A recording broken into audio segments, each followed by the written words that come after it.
All right, I'm going to call the regular meeting of the Board of Finance to order for Tuesday, September 17th. Short agenda this evening. First item on our agenda is to approve the minutes of our August 20th meeting. I'll move them. Okay. Second. All right, changes, additions, corrections, deletions? I have one, Mr. Okay. Chairman. I think it's important that the minutes reflect in paragraph 4 in the Public Works presentation that Mr. Roy stated that the annual cost to maintain the roads on an ongoing basis is approximately $1.2 million per year. I want to make sure that we add that sentence. Okay.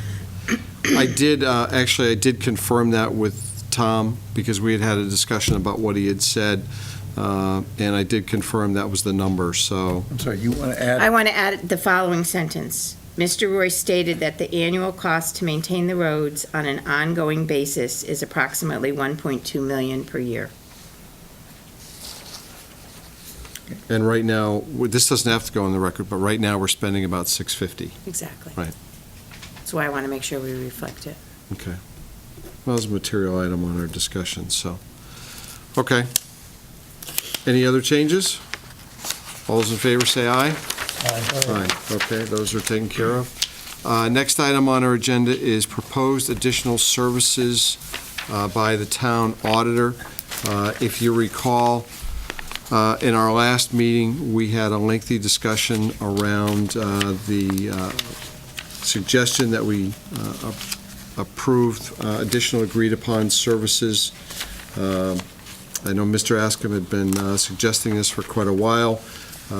These are additional services for the Student Activity Fund, Simsbury Farms, Performing Arts Center, and the procedures for building permits.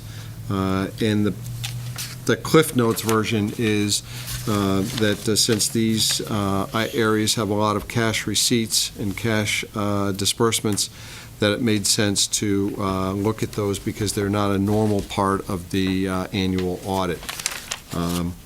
Peter, did I state that correctly, since you were the one who was spearheading this? Do you want to? Right, on the first three, it's cash receipts.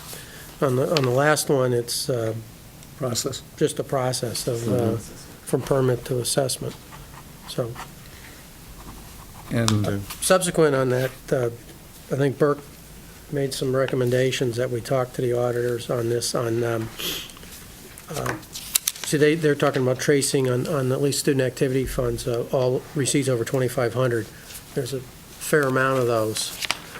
And maybe I'm going to try to talk to her about picking a sample, and then if she has to expand it, then go up to that, because there's a lot more than we thought. So I don't know if Vanessa realized the extent of what she committed to. Yeah. So, Okay.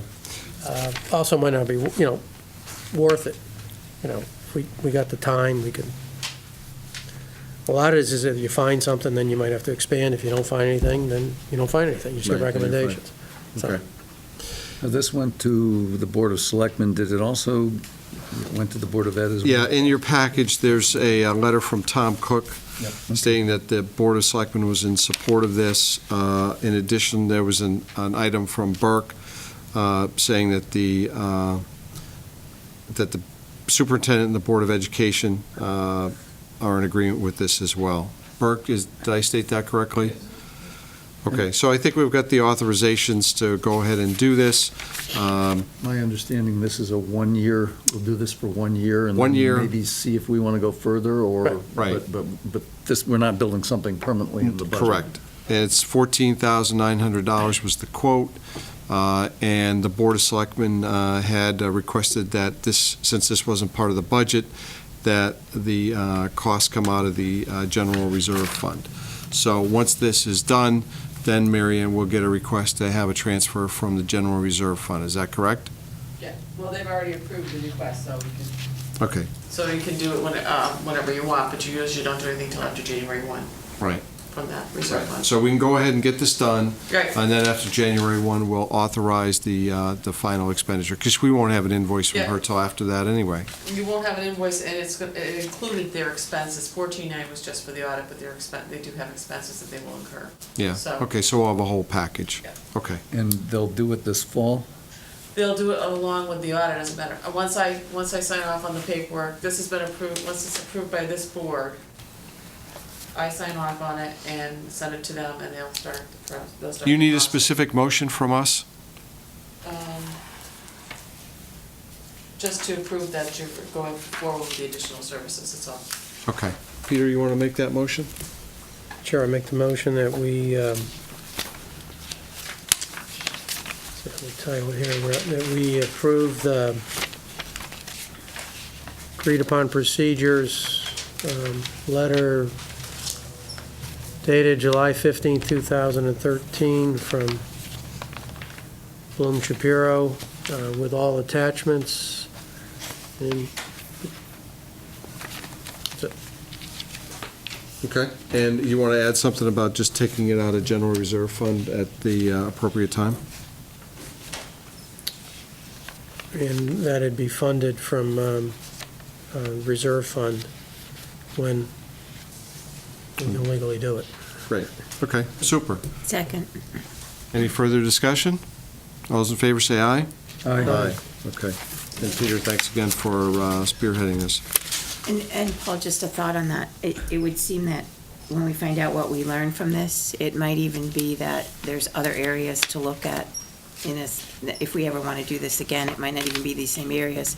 We might determine that a few of these require an annual look, and that, there may be some other area that is something they recommend we look at, so.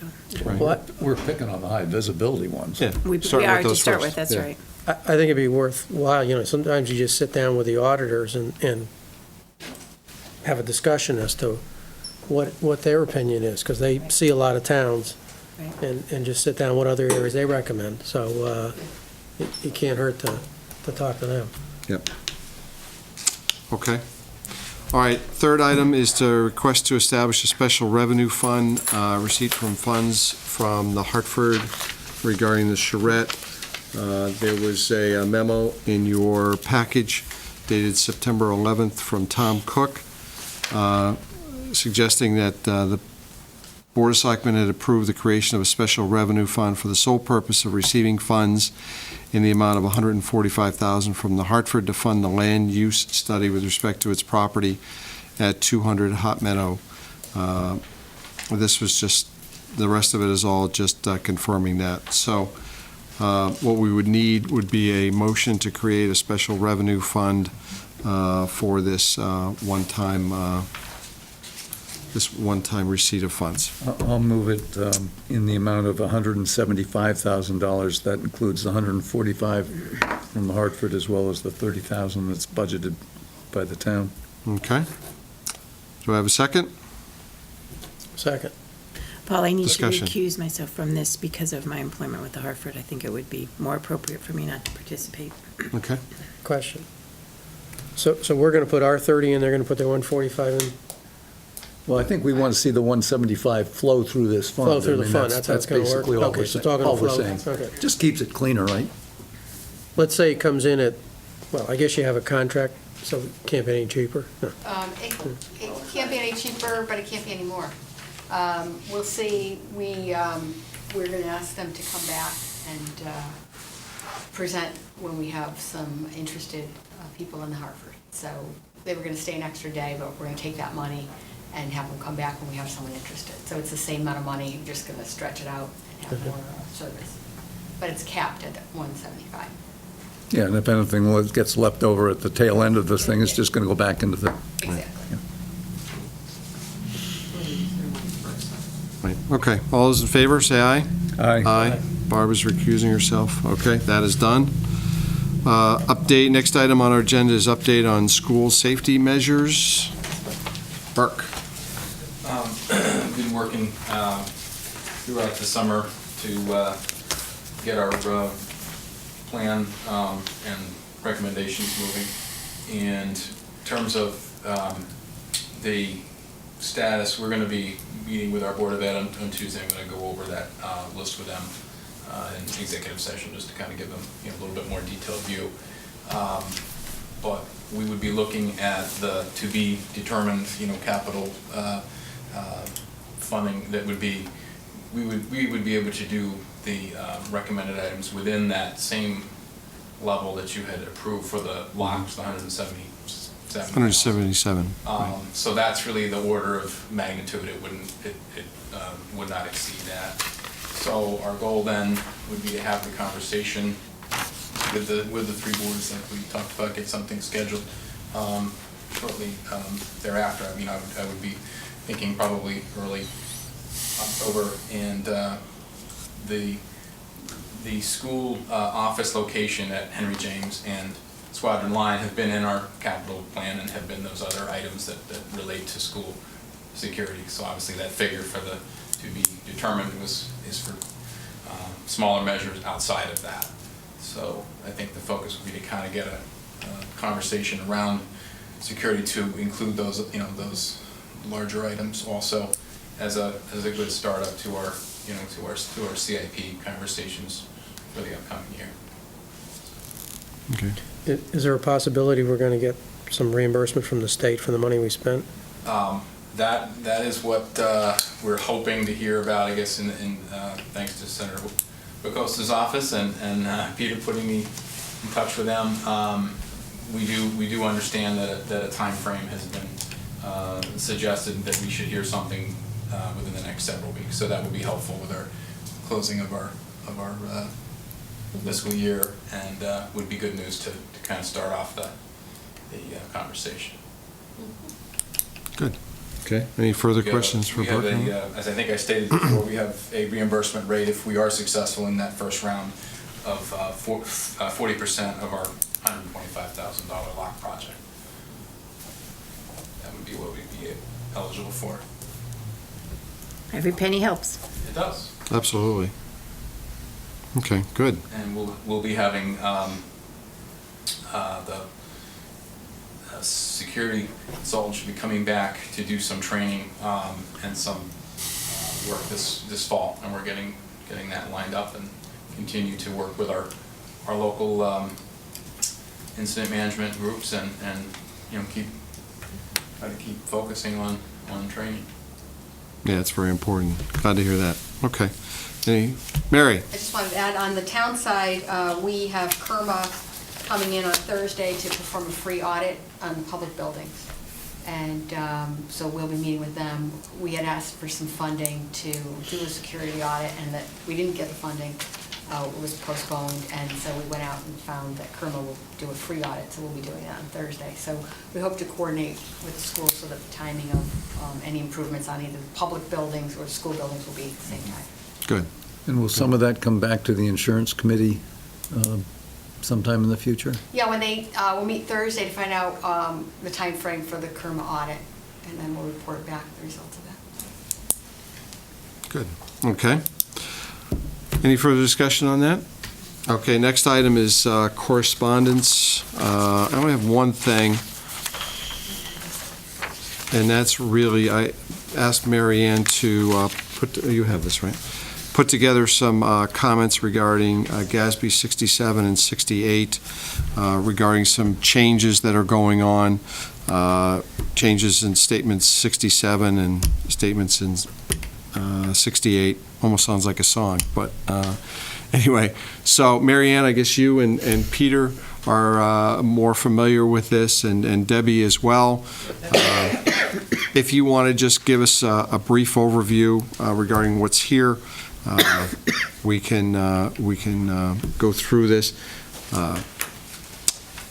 I'd appreciate it, so go ahead. On Friday morning, Debbie and I were invited to go to a meeting with Bloom Shapiro and Milliman and Financial Advisory Associates, FIA, and they presented the GASB statement 67, 68. 68, they have no implementation guide for at this point in time. It has not come out. But 67, they do have the implementation guide. And 67 amends statement 25, and it only refers to the defined benefit plans, not the defined contribution plans, which 68 does, which I didn't realize until later today. There's gonna be some major changes to our notes and our required supplementary information, and they are effective as of this year, July 1, 2013, for fiscal year 14. There's additional note disclosures, there's plan description changes, there's required information regarding the pension boards, how they're set up, the make of the board, breakdowns by organization, and the investment policies, how the funds are being invested by the town, and there's written procedures and policies in place in allocation of funds. There's the money-weighted rate of return, and it's based on cash flows monthly. That began on July 1st. And we were talking about that at the meeting the other day, and it can either be our trustee, which is Wells Fargo, or FIA. Either one of those would be able to do the weighted return for us. So there's going to be additional costs for all of this, and you should be aware that these costs will come through from the auditors, the actuaries, and our investment advisor. But this is one of the things that's got to be done by June 30th, 2014. Changes in 68, which is effective as of June 2015,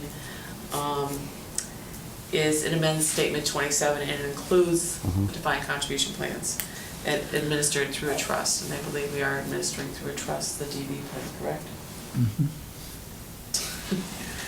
And it revises the recognition, measurement, and disclosure for all employers.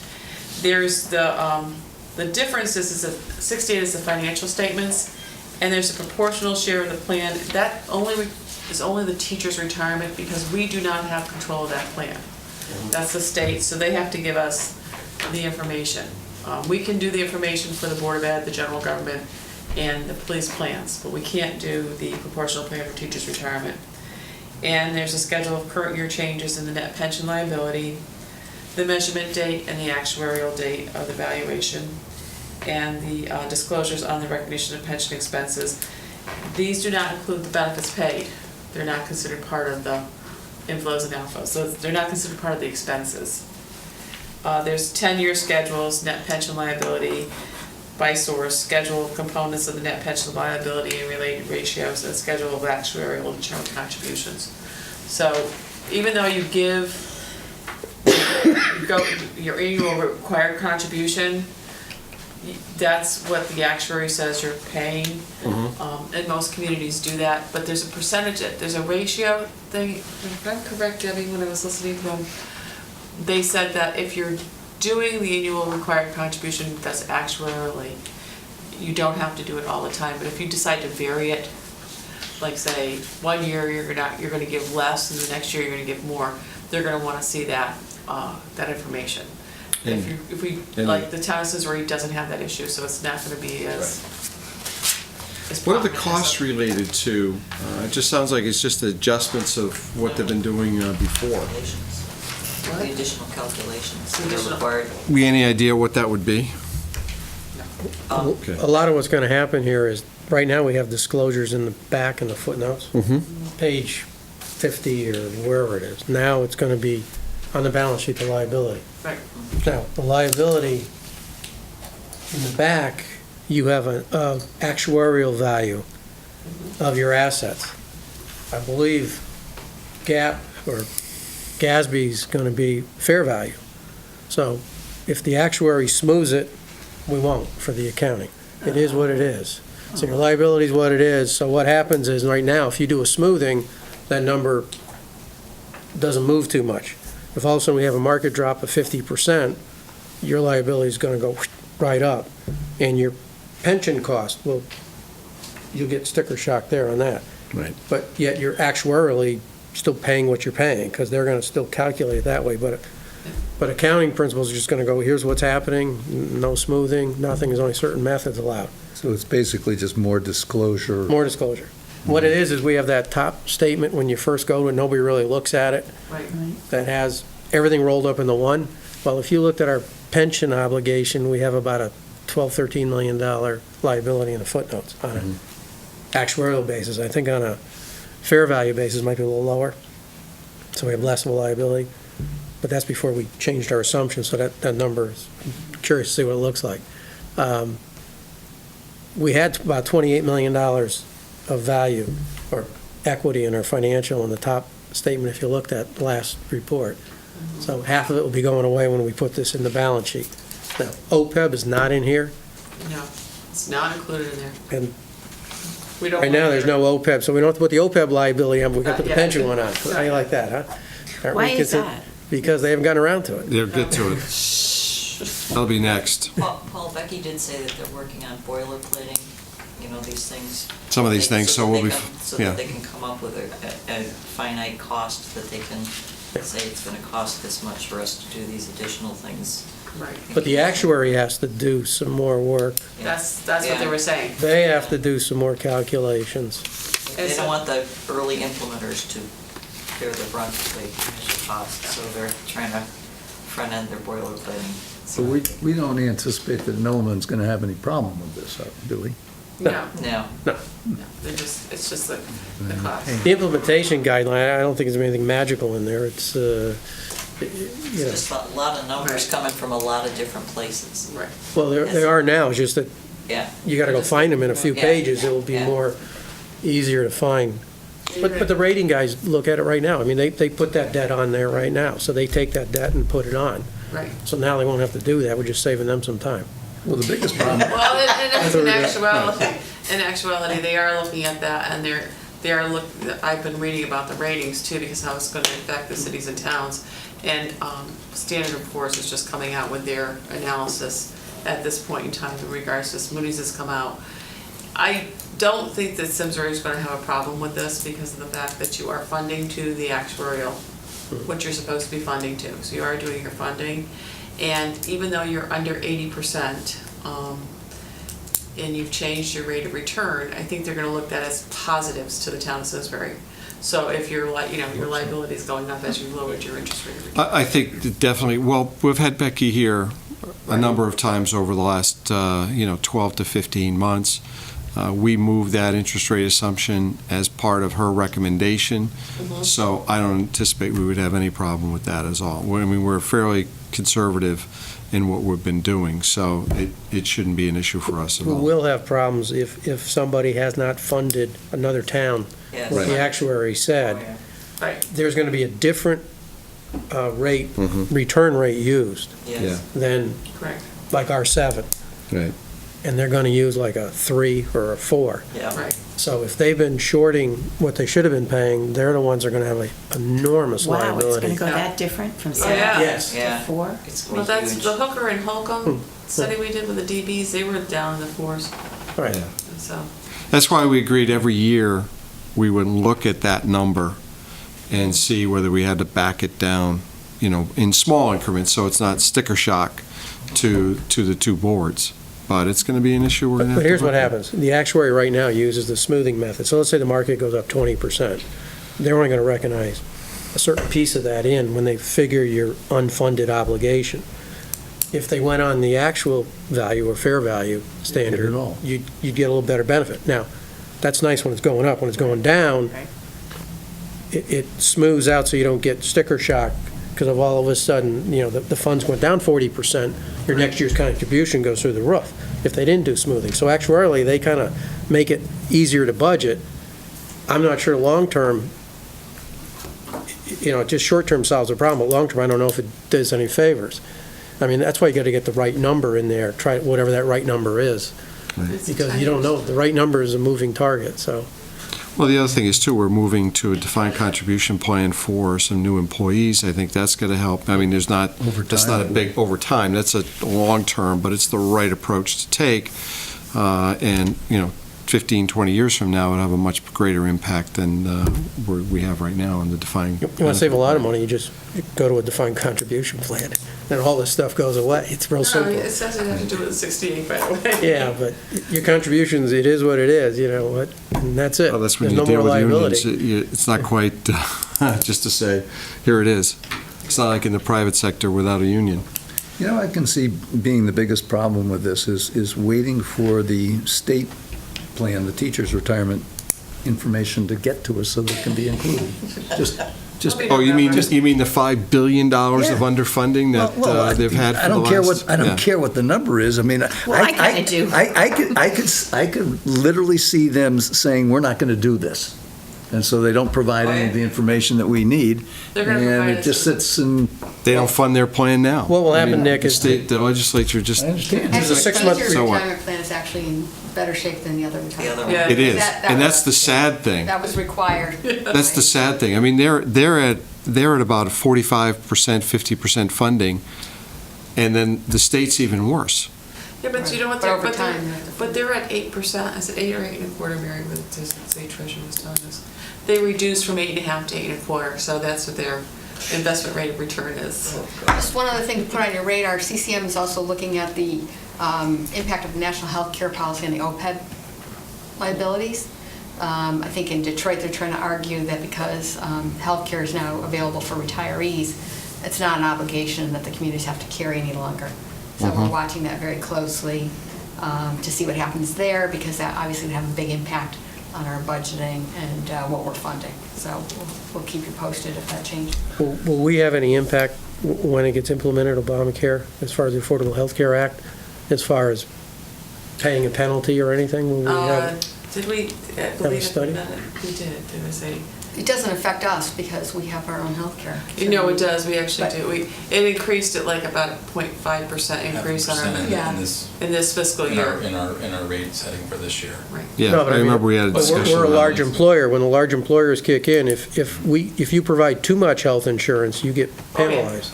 The gold If it's plan. too I good. don't believe we're gonna get that. Oh, you talking about the excess tax? Yes. On the- That's That's 2018. that's I know, still, yeah, but- that's still out there. Yeah. It's- Will It's all that right, we'll get a impact we'll get a We're waiver. looking Mary at- will take care of that. She'll get a waiver for us from the federal It government. hasn't kicked in yet. No So problem. all the municipalities will get a waiver.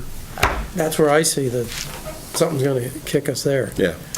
Frankly, I think any plan in Connecticut's gonna get it unless it's Radgut, because it's based on expense. Yeah, private employers are, It's we're based looking on at that right total now. expense, and we're just we already know what that expensive number here. is, and it's not pretty. It's not pretty, no. Okay, any other correspondence? That's all I had, so I'll take a motion to adjourn. So moved. second. All those in favor say aye. Aye. We are adjourned. Very efficient group tonight. 30 minutes. I said it would be 30 minutes. Well, we don't have a long agenda. We took care of a lot last time. Irene, you need to call up Leslie and tell her that you knocked this meeting off in 3 days. And if Nick hadn't talked so much, we'd have been out of here in 15. That's true.